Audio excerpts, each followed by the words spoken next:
Welcome to the Flicks, Picks, and the Nitpicks, and I am your humble host, 0718, and we're gonna get into this latest episode of Just to Talk, and we're gonna just talk about how can the X-Men be rebooted in the MCU. There's several ideas we could go over, concepts, but more importantly, before we even get into it, I'm gonna let you know that I'm not really for the X-Men getting into the MCU at large. I'm really not. And there's a real reason for it. It's nothing negative. It's nothing that I of course, the kid in me really wants to see the X-Men in the MCU because we grew up with it. In the comics, it makes sense with all of them there. And it's a lot easier to tell these stories in a vacuum per se, while still being part of an even larger MCU. I mean, we've had over 50 plus years of doing this in the MCU, and it happened organically that when people like me got into comic books reading it already had 40 plus years already in the making, and then some, depending on which franchise we're discussing. And for us to engage these stories and know that they're part of an even larger story, it's not as difficult in concept, especially when reading it in practice.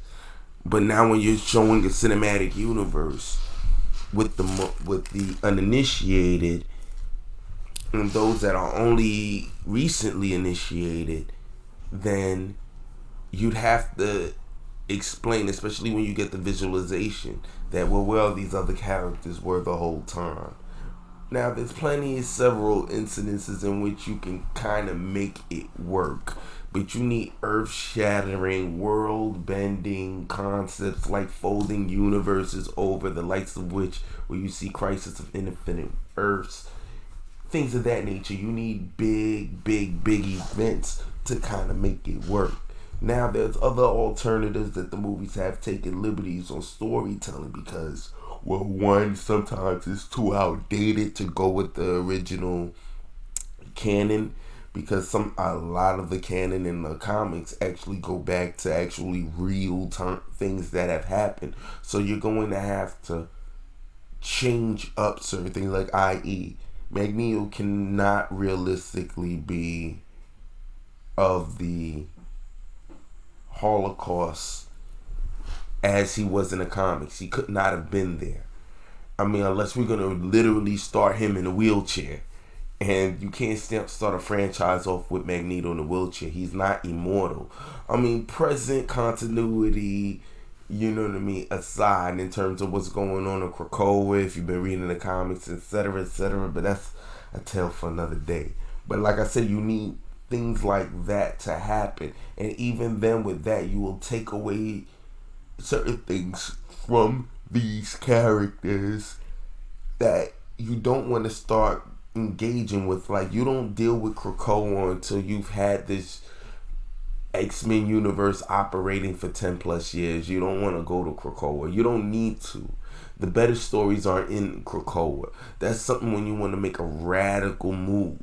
Like, that's something that you do after 20 plus years of X-Men stories, to kind of reboot without rebooting and keeping everything within continuity, especially because we have so many different characters you could always introduce in the MCU at large. But remember, the MCU already was operating without the X-Men even being a concept. They weren't owned. A lot of those franchises were with Fox, and Fox was a separate entity.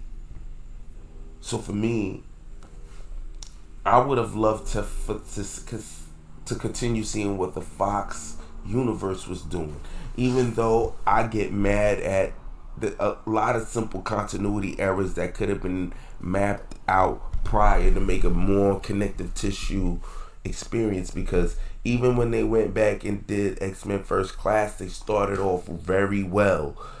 It was so much like the comics without us having the original 5 in it.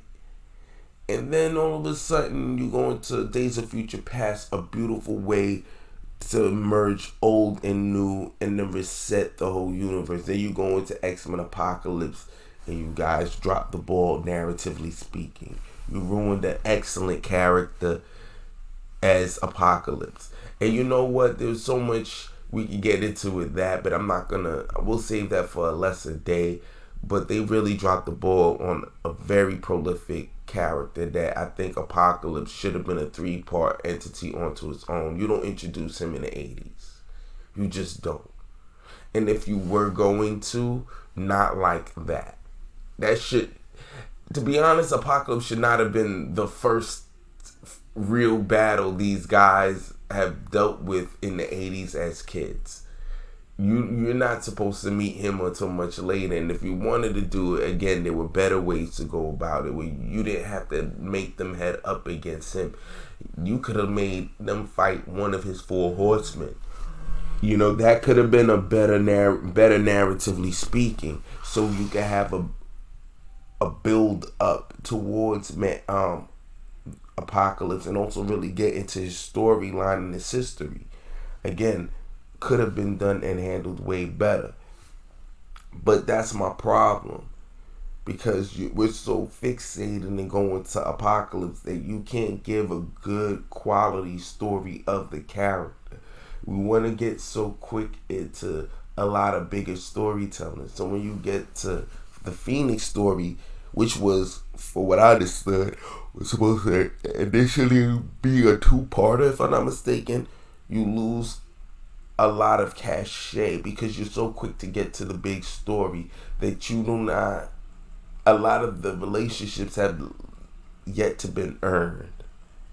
Great cast, and it was such a waste of a good young cast that could have carried this on had they spent more time with these characters to build them up, and they didn't get a chance to. And I feel like if we bring it into MCU, let's keep off the table that, yeah, Kevin Feige is batting a good 95 game, 90 game. Some people might even figure 100. Still, we lose a lot. Like, to import these characters into the MCU at large, you can't have a robust backstory of each character that can give a lot more gravitas to their introduction.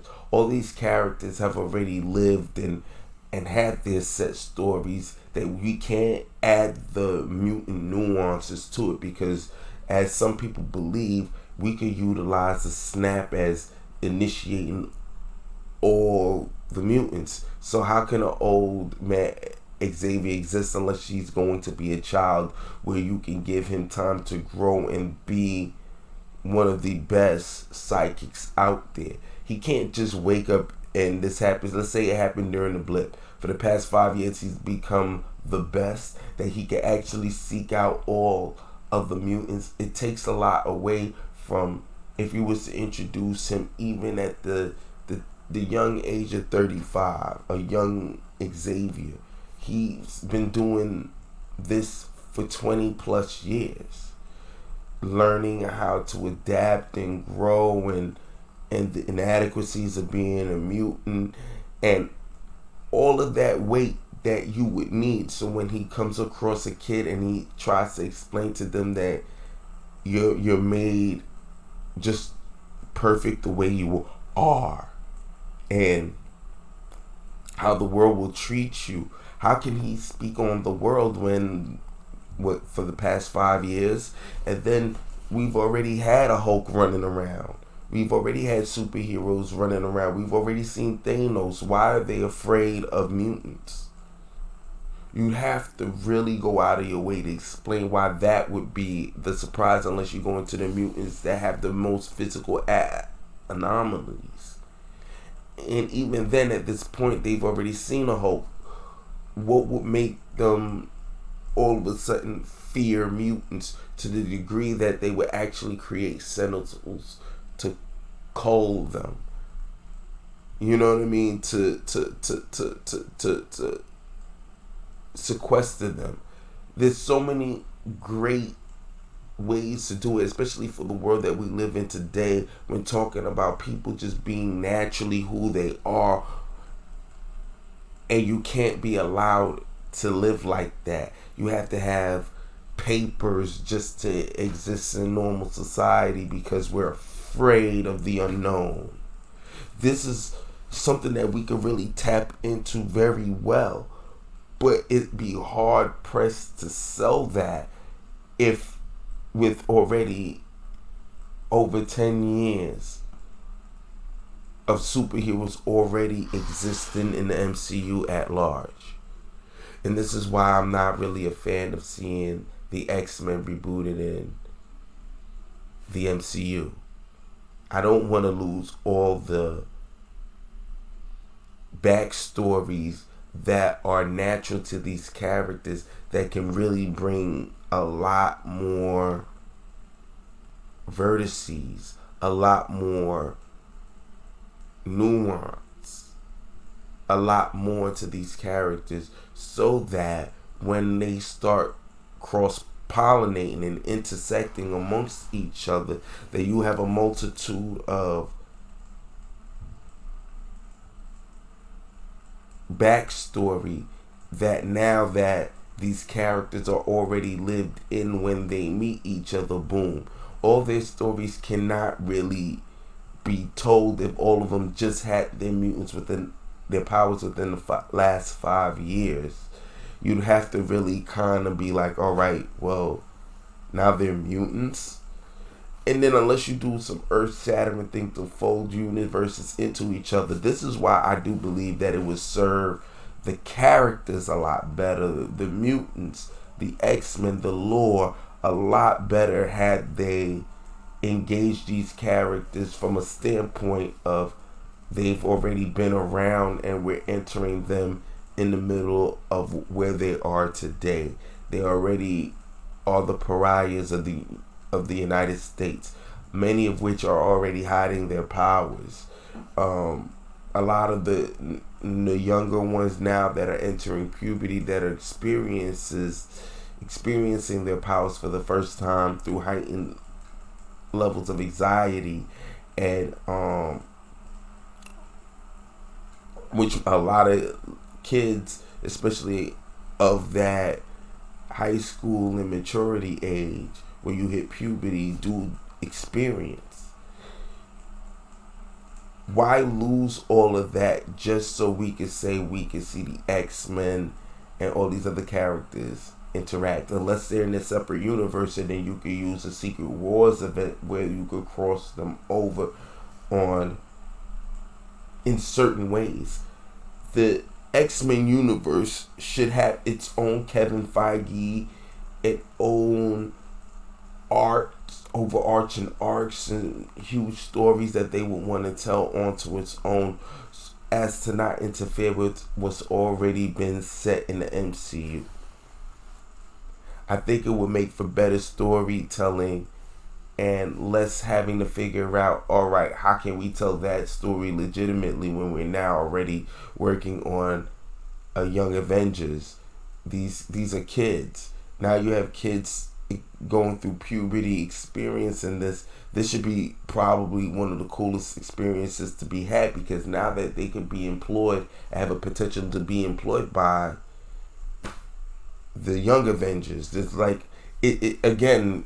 I don't want to have to be taken out of the film by saying, yeah, that's a dope idea, but come on, you have other characters running around. Why should they feel alienated?